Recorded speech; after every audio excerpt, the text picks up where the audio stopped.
So the topic of today's webinar is tracking student performance in Exxat Prism. So the next 60 minutes or so, I'm going to be showing you all the tools, the reports, and the features that we have available for tracking students in Exxat Prism. We do have data that I'll be showcasing from different disciplines. So you'll see a combination of screenshots in the PowerPoint, as well as for some of the features, I'll actually go into the live system to show it to you. You'll also see examples from different disciplines like PT, PA, nursing, and we do want to make sure that all the disciplines are included in our examples.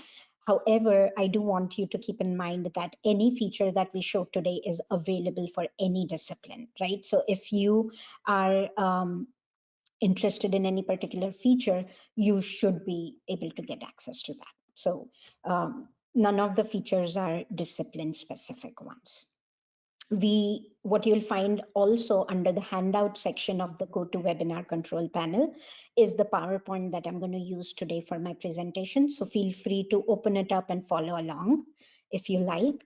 If you have questions or comments that you would like to make, please use the question box. Ami will be manning these and we'll be taking breaks during the presentation to address some of those questions and comments. We'll also send you the recording about an hour after this webinar. So if you have registered for this webinar, you'll be able to get a recording. All right, so with that, we'll get started. Ami, can you confirm for me once that you're able to hear me well and you're able to see my slides? Yes, I can hear you well and I can see your slides. Thank you so much. All right. So this is the overarching agenda that I'm going to talk about today. I'll start this presentation with a general list of tools that are available for you to track and support your students. Now, these features not only tell you how the student is performing, but these are generic features that allow you to tag the students, to monitor, to make notes about them, to support them if they are in academic difficulty. They also help you to plan the appropriate clinical experiences for the students depending on their needs. So these are, the first section talks about some features that not only help you with the reporting, but also planning of your clinical education for your students. Then we'll go into the different ways to track student performance. The most popular way and a prerequisite is tracking based on student grades. So we'll talk a little bit about what features do we have in Exxat Prism that would allow you to do that. Then we'll go into tracking based on competencies. Now, more and more disciplines now want to track their students on achievement of professional competencies. Some disciplines are ahead in this game and others are following suit. So irrespective of which level you are at in terms of your need to track competencies and report on your student achievement of competencies, either for accreditation purposes or for your own in-house enhancements. We have some features and reports that are available for competency tracking, and I'll showcase those for you. Then we'll also look at a couple of different things that some schools and disciplines like to track for their students. And these are not exactly categorized as competencies, but these are important exposures or skill sets that the students want to be able to track for themselves and for you as administrators to keep monitoring them so that you can do timely intervention for your students if needed. So I'll take some examples and talk about those. All right, so then let's get started. So when I was a former faculty and associate professor in School of Pharmacy, and I served on the admissions committee, curriculum committee, assessment committee at different points.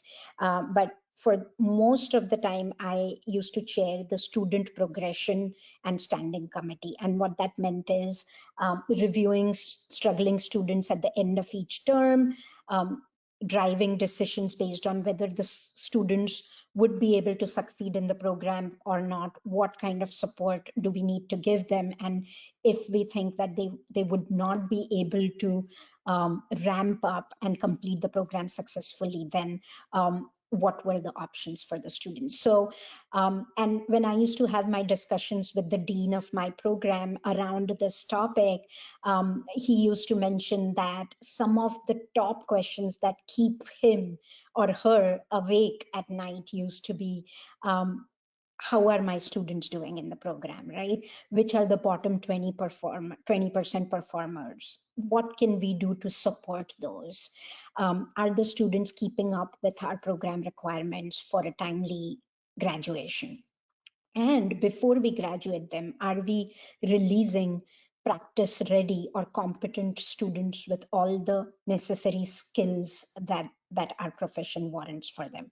Are we releasing competent pharmacists or pharmacy students in the practice? So those were some of the top questions that the dean had. And those are the questions that we are also trying to address via our Exxat Prism feature set for you. Now, today we've just embarked on this journey. So today in this presentation, I'm going to show you some examples um, under various umbrellas of how can you track some of these things for your students. But I do want to call out that in the upcoming quarters, our product team plans to release more and more features under this umbrella of student performance tracking and competency tracking. So do look out for some of those features coming up in the next 2 quarters. And of course, we will showcase some of the newly released features in our annual user conference Cohere as well. So then with these questions in mind, these are the three broad umbrellas under which most programs or most school wants to track their student performance. One is, of course, based on their grades. Each program is going to have its progression policy where they can only allow the student to get so many F grades or not more than 2 grades than C or whatever that progression policy might be. So tracking the students on their grades is one of the most important criteria for most programs, and so is their term GPA, their overall cumulative GPA, and so on. The second popular way is based on their professional competencies. So in addition to tracking the grades, if your particular discipline also has an expectation of a student achieving certain competencies by the time they graduate, then you do want to track those as well. So that's the second area. And then the third area is any graduating requirements that you as a program administrator has set up for your students to complete before they can graduate. So what I have done is I have also designed this presentation under these three categories today for all of you. So before we get started and I showcase all the features related to this, we want to do a quick poll for all of you. We do want to collect if do you use any particular student performance tracking software other than your learning management system? And you'll be able to see a poll in front of you. So if you would take that. That feedback. This feedback is important because what we like to do is as we evolve Exxat Prism to give you more and more features around student performance tracking, it's important for us to know what kind of softwares help you monitor your student progress better so that we can build some of those important tracking features for you in Exxat Prism. All right, moving on. So the first section that I'm going to start with is making you familiar with some of the general tools that we have to track and support your students. And the list is here. For example, you can tag students. You can input the student academic status, like their academic standing, whether they are in good standing or have they decelerated, are they on medical leave of absence, are they struggling in their academics. You can input that under the student profile. You also have sections on student interventions and communications, and you have a detailed section on program requirements where you can define what your program requirements are and how your students are faring against those. So I'll go through it one by one and show it to you. So the first one is adding tags for your student. Now tag is like a e-post-it note, a computerized post-it note. And we've designed this so you as an administrator can use them to make quick notes and tag your students and categorize them and filter on them throughout the Exxat Prism system. So once you add tags for a student, you can add up to 10 tags per student. And these tags are only visible for you as a school administrator and for course faculty. They are not visible to students. So you can even make tags that help you with some sensitive information, especially because the students are not going to be able to view them. So it's completely fine for you to create these tags based on your needs.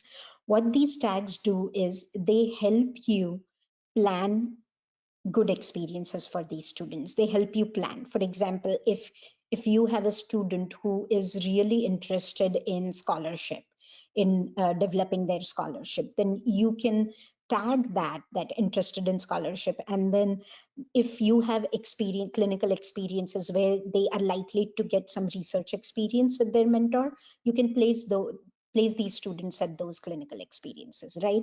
If you have students who have an alternate address available at an underserved or a rural area, and their interest is in learning more about those populations, then you could probably place them in one of the sites that serves that area. If you have an international student and you want to keep that in mind while planning their placements, because maybe English is their second language, you want to put a tag around that and consider that when you are helping those students planning the curriculum and the experiences for those students. So these tags can be very handy and they can be used in a variety of different creative ways. So please consider using tags if you're not already doing those. Likely, I'm guessing that most of you are already making use of these tags.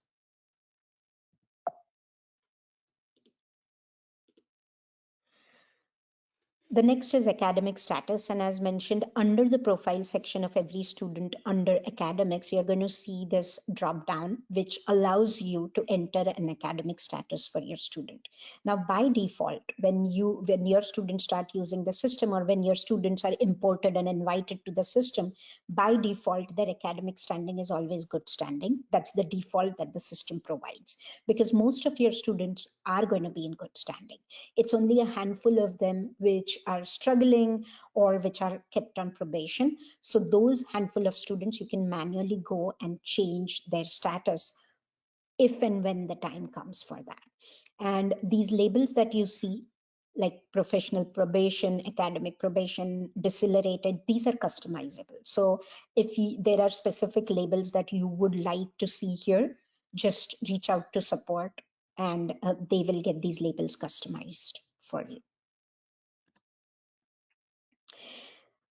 The next is you can also get a report based on the academic status, right? You go into the reports section and actually let me go to the live system and show it to you, right? So I'm into the live system. If you go click on the hamburger menu, or if you go to the dashboard, from there you click on students and you click on reports. And under reports, you're going to see student information report. This is a comprehensive report about all the information about your student. And what you're going to see here is, if you scroll to the right, you're going to see academic standing. So if you quickly want to see which of your students are not in good academic standing, you can always go to this report and get that quick list. And you can also use a bunch of filters here that are available for you that you can use. Tags is also one of the filters. If you want to search within a particular cohort or within a particular student category or campus, you can do all of that, right? And think about it this way: how can you utilize this report at the end of the year, or end of the term, when you want to review which are your struggling students? This can be a very handy list. Similarly, I also want to show you, so let me go back to my presentation. Um, I also want to show you student interventions, right? This is another feature that helps you track your struggling students. Now, if you have a student who's in academic difficulty, what you can do is you can use the student interventions feature. So under a student profile, you're going to see interventions. Click on the interventions and you can now enter a new intervention for that student. Maybe they're having difficulty in one of their clinical rotations. You can jot that down. Maybe they're having difficulty in one of the courses that they are taking. They're failing a course, maybe. You can jot all those details down. Intervention, you want to be able to use interventions for issues that are concerning, where the student needs extra support. Again, this is not visible to the students yet. We're working on it, where in the future the students will be able to view their own interventions and communications that they are doing with their school to provide them that visibility, and it's on our roadmap. Today it's not visible to students. However, it is accessible to all school side personas. So school administrators, so you have access to student interventions. The faculty advisors, those who are helping the students, who are mentoring the students, have access to this feature. If there is a course faculty or a placement faculty and they are using Exxat Prism via the faculty module, via the faculty access, then only for the courses that they have access to, or only for the placements that they have access to, they will be able to add in interventions. So one thing I want to clarify here, for example, if there is a placement faculty, that placement faculty via their faculty access can add interventions for that particular placement because they are helping the student with that placement. So they're able to add interventions for that particular placement. However, that faculty will not be able to see all the interventions for that student, especially from other courses, right? Because that faculty does not have that purview, right? Similarly, a course faculty can add and view interventions only for that course, not for the other courses. However, a program administrator is able to see all the student interventions through their profile. Similarly, the faculty advisor who's helping the student overall across all the courses will be able to view all the interventions for that student because they have access to their student advisees profile. So that's the only difference. When any particular persona adds an intervention, they will also have the ability to upload a document. So think about uploading an academic improvement plan. Think about uploading an artifact based on a meeting that you had with the student. You'll also be able to set up a follow-up meeting date with the student. So all of those features are available for you. Once all the interventions are entered in, you can also get a student intervention report. So let me again go to the live system and show you how you can get that.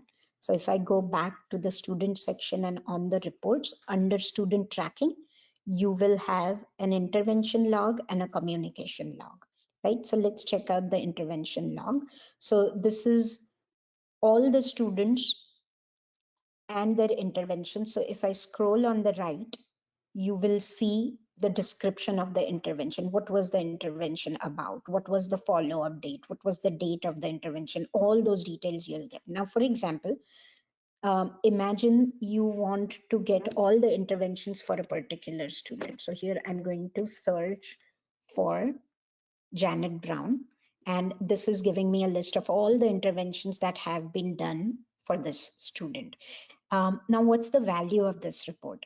Imagine you are a DCE, and at the end of each term, the chair of the student progression and standing committee or the director wants to have that end of the term meeting with all the struggling students, and they reach out to you and tell you that, hey, can you give me a list of all the students where you've had to log interventions for them who are struggling in their clinical rotations. You can now go to this report, print it out, and give it to your, share it with your the chair of the student performance committee, or the director, or whoever it may be who is responsible for having these meetings at the end of the term. So I, as the chair of student performance committee, had to do this. I had to collect this information from the dean of our clinical education, and she had to go through all her emails, make a list of all the struggling students, then print out the emails which described the intervention and all of that. But here, using this feature, it's all there in one place, and you just have to sort it based on the student that you're looking for, and just share it, export it in an Excel and share it with whoever you need to share it with. So this is the value of these reports. Similarly, you can also use the academic standing report in a similar way, a list of all the struggling students. And the same thing also applies to communication reports. Now, coming back to our presentation. So this is interventions. Communications work exactly the same way, right? The only differentiator between a communication versus intervention, or why we've designed these as two separate sections in our system, is because communications is more of a neutral feature where you want to make notes on that student.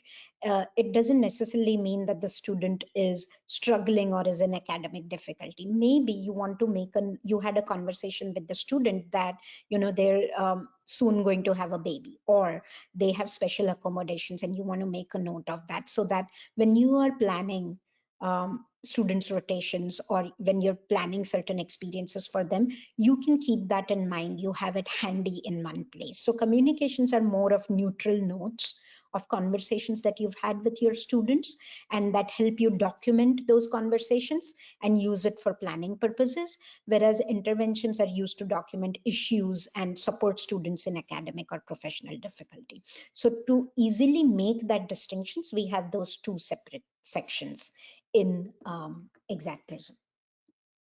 But otherwise, features wise, they both work in the exact same way.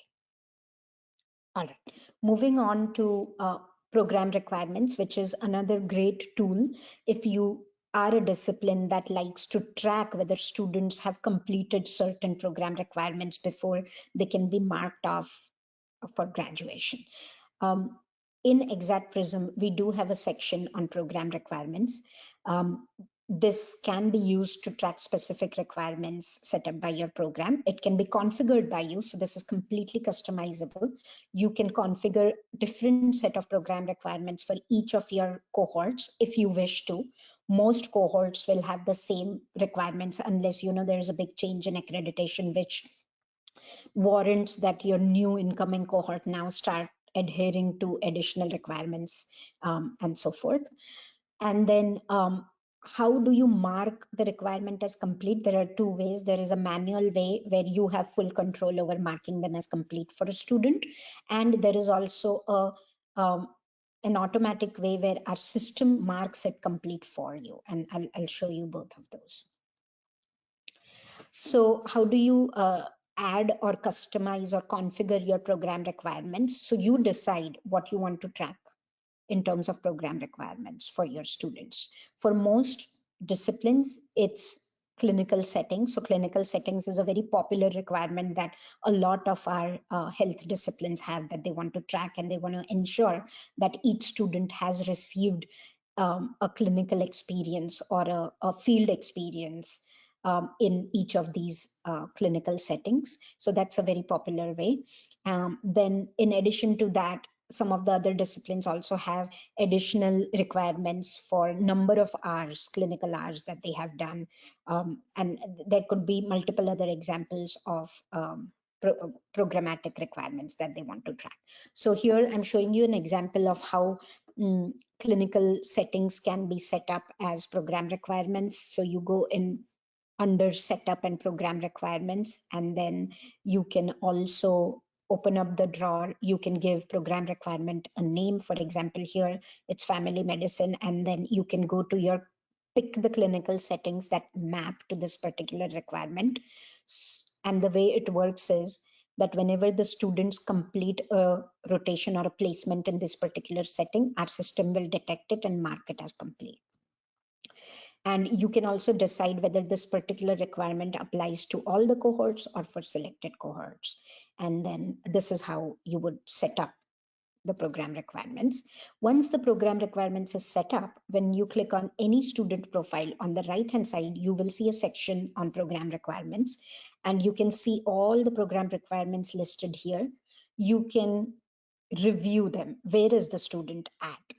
Right? And right now you can see that this particular student has 3 program requirements and none of them is complete yet for them.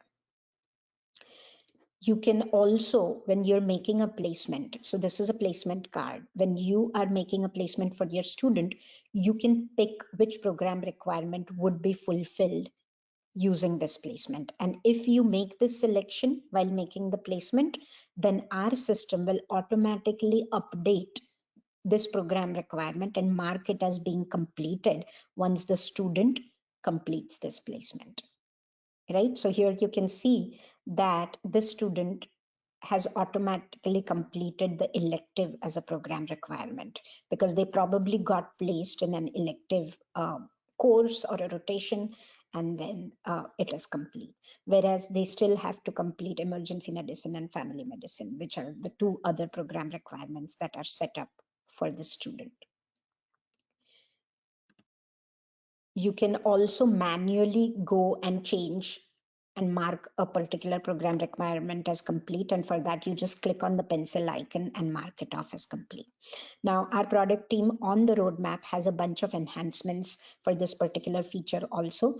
Today, only when a placement is complete, our system marks the requirement as complete, but we are going to introduce some intermediate sensing mechanisms that as soon as the placement is made in a particular program requirement, it will give you an indicator on your screen that as long as the student completes this placement, you are good in terms of planning for this particular requirement, right? So our product team is brainstorming and thinking about how to bring more sensitivity into this feature, and you'll see some of those enhancements in the upcoming releases.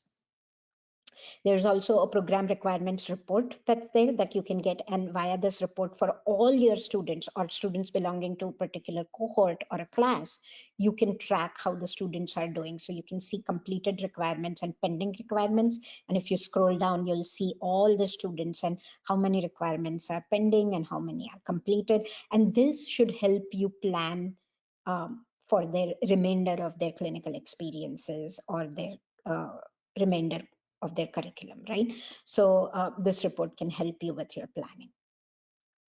Some examples of program requirements that are that programs track other than clinical settings are required preclinical hours, a total number of certain number of hours in their clinical curriculum.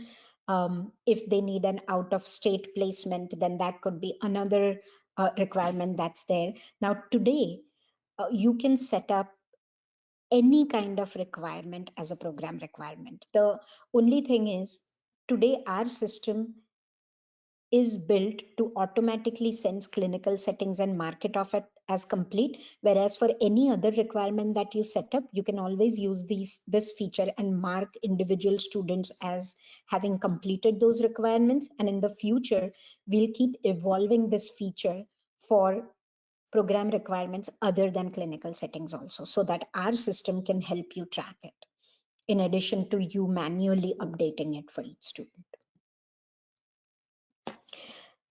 Another kind of program requirement that we've seen in our discipline like nursing is the ability to track pre-clinical hours. And what we recommend is that you can either track the preclinical hours manually by setting it up as a program requirement, but then you would have to track it and mark it off. A better way and a recommended way for that is via timesheets. So this example showcases that. So if you wanted to track the preclinical hours for your students via timesheet, what you would do is just create a portfolio course or an orientation course, register all your students, place the students at a placeholder location, maybe it is your school name, and then activate the timesheet and ask them to input their preclinical hours in there.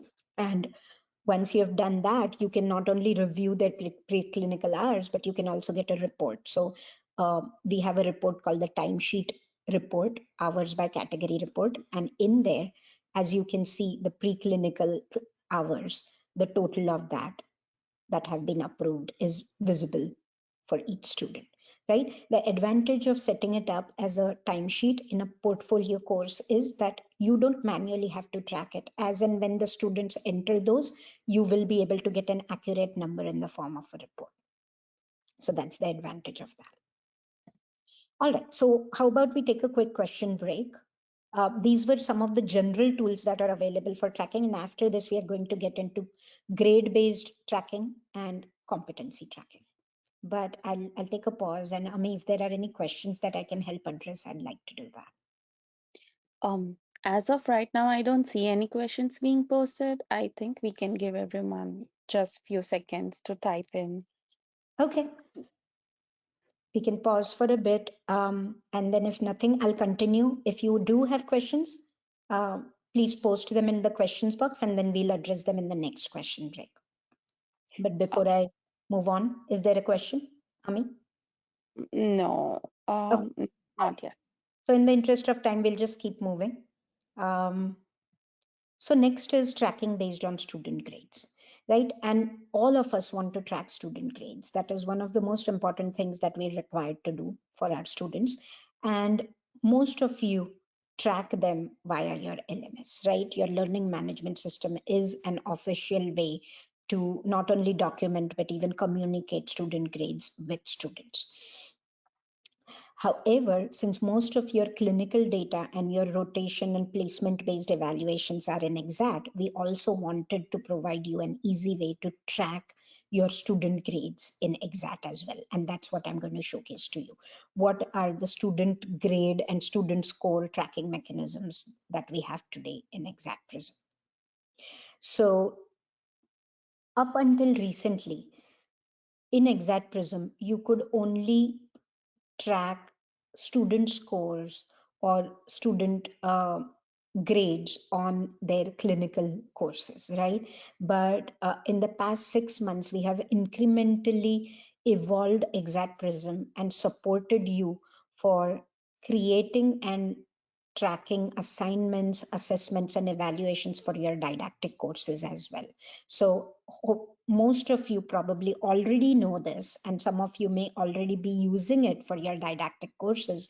But if you're not, and if you would like to, we do support didactic assignments, didactic evaluations. So do explore that feature if you're interested. And what that allows you to do is, have most of your data in one system because your clinical data is already on Exxat. We'll also look at course-based gradebook and rotation-based score review screens or performance tracking. I'll also talk about low score indicator feature and notifications based on low scores. And I'll also talk about aggregate reports, which gives you an overall idea of what are your student scores, what are your class averages, which are your struggling students, and so forth. So I'm going to go um, and show you examples of all of these. So first things first, just wanted to share with you that didactic assignments and evaluations are now supported, and some of good examples of where you could utilize didactic evaluations are, for example, if you want students to give peer feedback on each other on group assignments, then you could set up a form where they can give feedback on each other, so which is the peer review and feedback form. You could have students evaluate the faculty course instructors, so those kind of forms could be utilized for this. You could have student self-evaluation as part of their portfolio. You could set up forms for that, and all of these are supported today in Exxat. All right, so let's go to the gradebook setup and how you can have a course-based gradebook. So if you go to, if you click on any course and if you go to gradebook setup, you will see questions. When you are in a form or an evaluation setup, you're going to see questions like, does this form contribute to the student's final score? And if you pick yes, you can give it a weightage, and then this particular assessment will be included in your course gradebook as a column. And I'll show you how that looks. Once you have set up the different evaluations and how they contribute to the student's course grade, you will see a grade book that looks something like this, right? You can click on any of your courses, and on the course page, when you scroll down, you'll see a grade book feature, and it looks like this. So every row is a student, every column is an assessment, right? A case study, a preceptor evaluating a student. The final score is based on the weightages that you have given to each assessment. So in one view, you can see which of your students have received what scores, which ones are your bottom performers, which are your top performers, and so forth.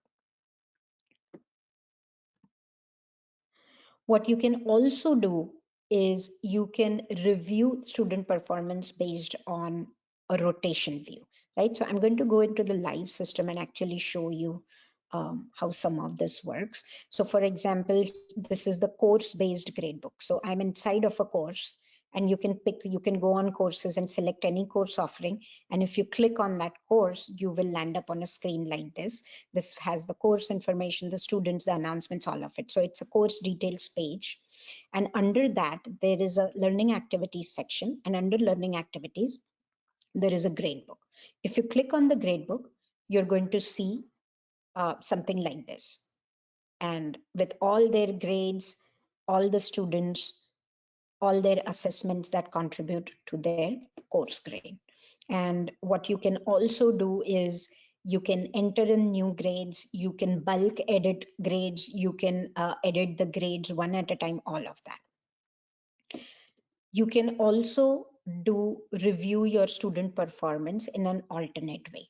For example, if you are a PA school, right, then instead of a course, you want a rotation view that, okay, all my students just finished their rotation, the May rotation. I want to review how all of them did on their final evaluation for that rotation, right? So here I'm showing you a rotation based view and how you can track student performance based on that. So for this particular rotation, so this is going to be under learning activities. So you click on the hamburger menu, you go to learning activities. From there, you either select a particular uh, rotation or a particular group of rotations. And then, for example, this is rotation 3. And for that, this rotation could span across multiple courses. In PA discipline, that's how they set up their rotations and their courses, right? So at any given time, a student may take any of these courses as part of this rotation. And you want to review how each of those students did. And so you can expand on each of these courses to see a comprehensive list of all your students and how they did on each of their assessments in that rotation. So this is another way to look or review student performance. And the navigation is going to be here, the student performance review under learning activities. All right, so going back, so these are the two ways. And from here, you can, you see this pencil icon. So you can click on that and either edit the scores for your entire group of students in one go. For example, if they completed a particular essay or activity, then everyone gets a blanket of 10 points. If that's the use case, then you can bulk update that score for all your students, or you can do it one by one. So either of those functionalities are available for you. Then we have the low score indicator setup. Now, if you have a clinical group or an individual faculty who is responsible for being informed whenever the student receives a low score, either on one of their evaluations or they are not marked as meets expectations on any of the questions in their evaluation. You can now have that highlighted, right? So there is a low score indicator setup, and this particular setup again is under your forms and evaluation setup, your activity setup section. And under grading, you're going to see, does this form require a low score indicator? And if you do want to inform or use low score indicator, then you just mark this as yes. You can select a threshold that whenever a student receives less than 3 on 5, I want to see it marked or identified. You can do that. You can also configure low score notifications sent automatically to an identified email address or to the placement faculty. So all those features are available for you. So if you're not taking advantage of the low score indicator, please do so. For example, any student, if you have set it up, if you have set up the low score indicator, any student who receives a score less than the threshold will start appearing as red on the review screen, right? So immediately in front of your eyes, you come to know that the student is not doing well or they've received a score less than the threshold. You can also set up auto notifications. So by default, right, if there is a placement faculty attached to a placement, they will always receive a low score notification if low score has been set up. In addition to that, you can also have a school identified individual. Maybe it's a faculty, maybe it's you, the DCE, or your staff who needs to know about it. You can get this email configured, and that configured email will start receiving auto notifications every time a student receives a score less than the threshold. Now, it doesn't always have to be based on a score. It can also be based on a response, right?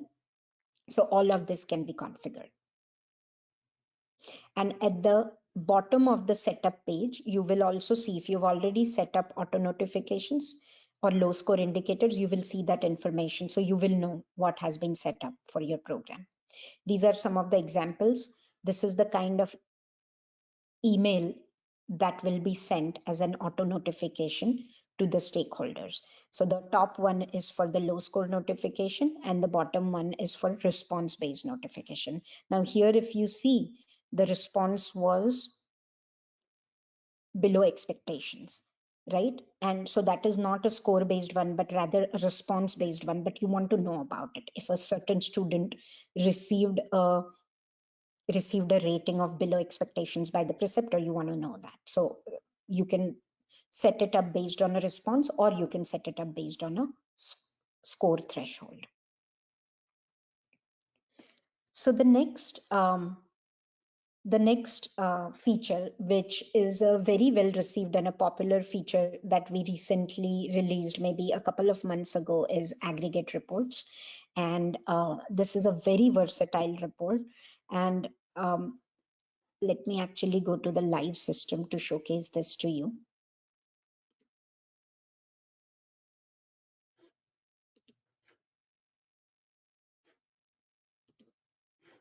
I'm going to refresh them so that the data is. So what you would want to do is you would want to go to the report section. So let me quickly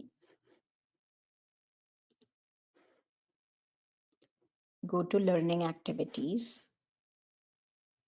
And under learning activities, you have two ways to access these reports. One is the general reports. If you click on this, you would have to pick the courses for which you want to see the data. Or if you already have learning activity groups created, then you can click on one of these learning activity groups. Maybe it's a cohort. So all the evaluations for that cohort will be in there. So here I'm clicking on a learning activity group, and all my rotations that I want to track are already here. And I'm going to click on the reports for this particular group of courses. And here there are two reports that I want to show you today. One is the graphical report and another one is the aggregate report. I will go to the aggregate report first. And here what I want to do is I want to see how my students are performing for a particular evaluation. Right now this report is going to be based on one evaluation. It could be preceptor evaluation of student. So let me pick preceptor evaluation of student. So whichever courses, whichever rotations, placements are using this particular evaluation, it is going to pull up the data from all those courses and rotations. And then I do want to see how the students are performing. So I want to group the data by students, and I want to pick all the settings, all the rotations and all statuses, and I'm going to click on generate report. Now what you see here is all the students, right, in this particular cohort. How many times was this evaluation completed for each of the students, right? Then the next few columns that you see are the evaluation questions and what is the score that each student received on these evaluation questions. If I scroll on the right, I'm going to get the average that the student made on this particular evaluation overall, right? Overall score for this particular evaluation. So this is a preceptor evaluation of student. So the first student made an average of 4.32 on this evaluation. Now, if I wanted to look at how did my class do, what was the class average, then that is right here, 3.92. Because at the bottom, you're going to see the average for your entire class across all these students. So you can either track the average for each of the questions, or you can track the average for the entire evaluation, the average score that your class received, right? So imagine if you wanted to see if some of your students are not doing well as with respect to the class average, you can get that information from here. You can get how each student is doing. Are there certain questions or areas in the evaluation where the student is not doing good? All of this information can be gotten from this particular report. It's a very versatile report, and we've done multiple demos of these across our webinars. But one more thing that I can point out here is, in addition to looking at grouping it by students, if you also wanted to see that I also wanted to anchor it based on preceptor, then you can also add that. Or if you wanted to see, I also want to see for which particular setting the students are doing, good or bad, or which site, all of those can be added. So there are multiple filters that you can apply here and customize these report to your needs. Similarly, if I show you another report, which is a graphical report, right? Again, here, maybe you want to check end of rotation evaluation. Let's do this and select all, generate report. So this is a graphical format which gives you a visual on overall how are the students doing, right? How were they rated? And you have two views here. You have a rotation based view or a setting based view, right? Setting based view is more useful for PA programs, whereas rotation based view is more useful for other disciplines. If you want to track across your rotations, rotation 2, rotation 10, rotation 12, how did your students do? How many of them received less than 3? What percentage of students received what score? Then these graphical charts allow you to do that. So this is also a good student performance tracking feature that is available for you. So we discussed this, we discussed question-based performance. All right, so that was about student grades. The last part of this is going to be competency tracking, but before that, let's take a quick poll. We are interested in knowing whether your program tracks professional competencies achieved by your students. Is it something that you track separately, or is this something that you're not worried about at this point? Of you said yes, score-based tracking. Some of you do it qualitative, which is non-score based, and about 27% do not track. So this is great information, because today in the next few slides, I'm going to show you examples of both score based and non-score based that you can utilize. So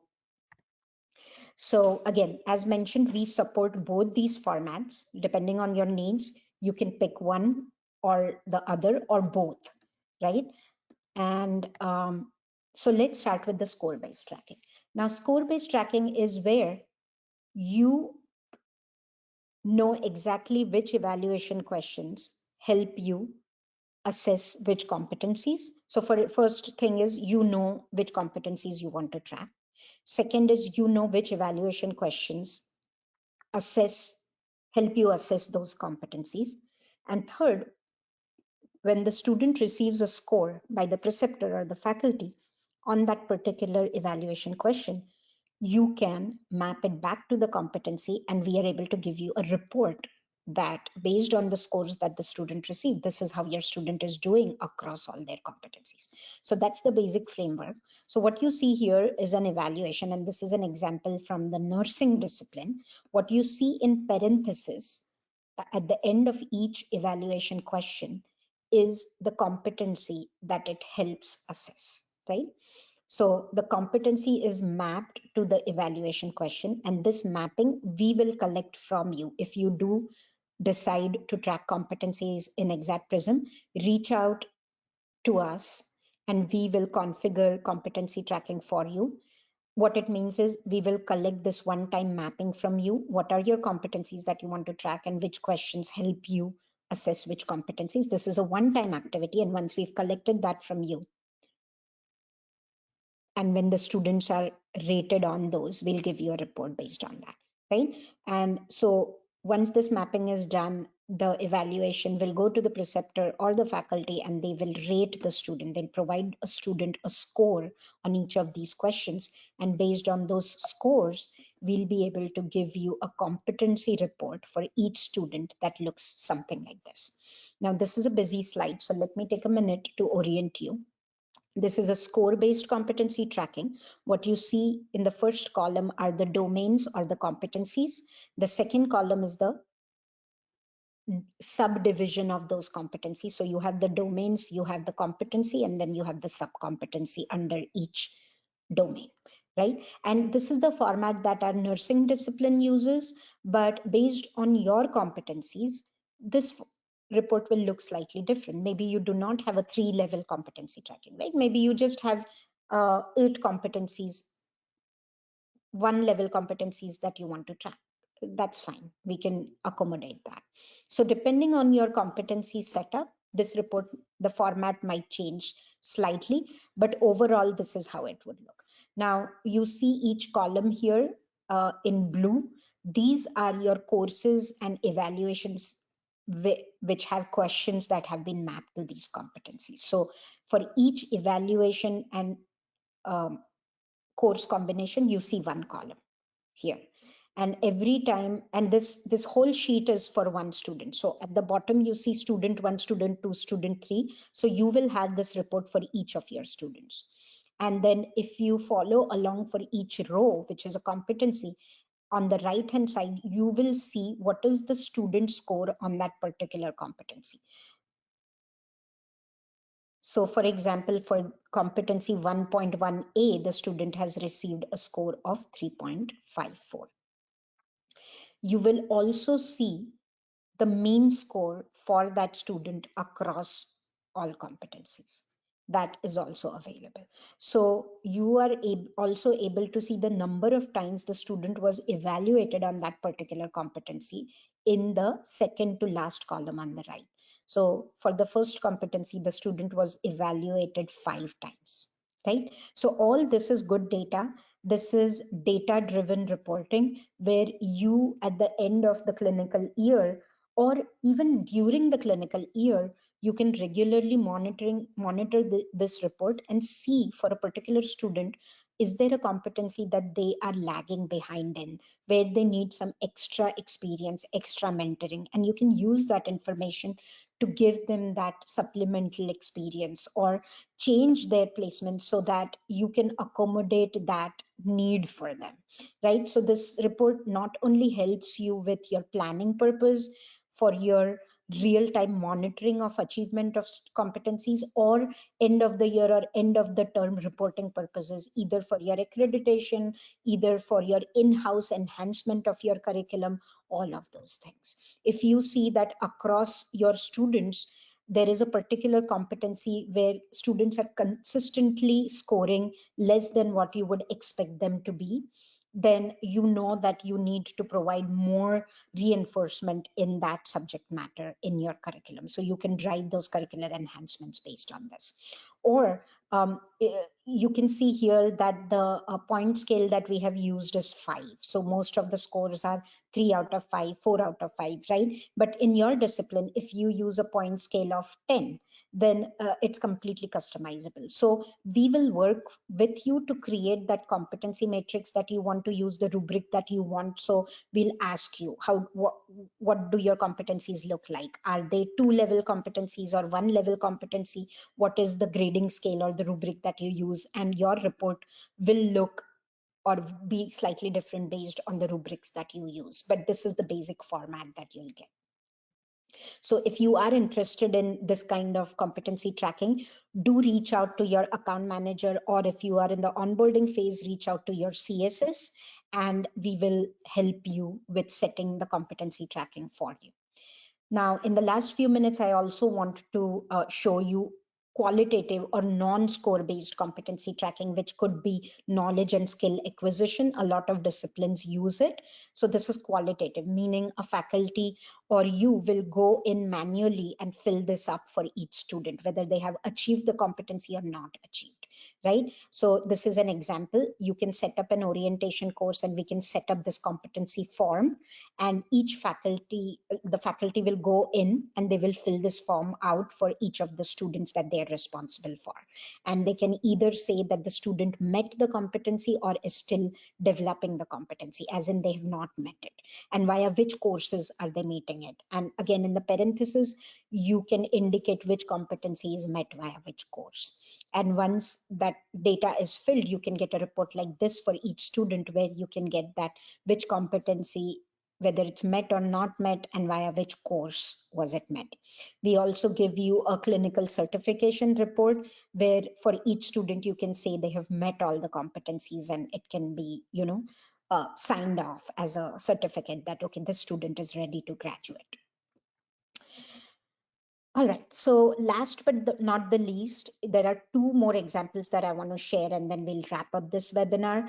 The first one is if you wanted to track student exposure to some required diagnoses and procedures, then we also support a report that allows you to track that. And this is done via the patient logs. So if you want to track, if you're using patient logs, then if you wanted to track how your students are logging certain diagnoses or certain procedures, and if you have minimums that you want to track for your students, then what you see here is the diagnosis and what are the minimums. So the 3 that you see here against abdominal pain, you want your students to log at least 3 abdominal pain diagnoses, and what the student actually logged up appears in the rows below, right? So we can also configure a report for you, which allows you to track student exposure via patient logs to certain diagnoses and procedures that you want to track for them.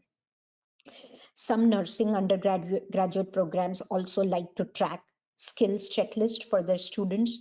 And the way we can get it done is we can configure a skills checklist form in our system that your faculty can go and fill for each student. And they can go and say whether a student is competent in all the skills or not. It can be a continuous form. So as and when they complete a particular course or a skill-based lab, the faculty can go in and fill this for each student, and they can get a report like this, which shows them how well the student has achieved some of these skills. So each skill is a column and each student is a row, and you can get a report like this. And in a bird's eye view, you can say which of your students have still not achieved some of the skills and others who have. So again, these are some examples of the different reporting formats, the different tracking formats that are available for you today in Prism.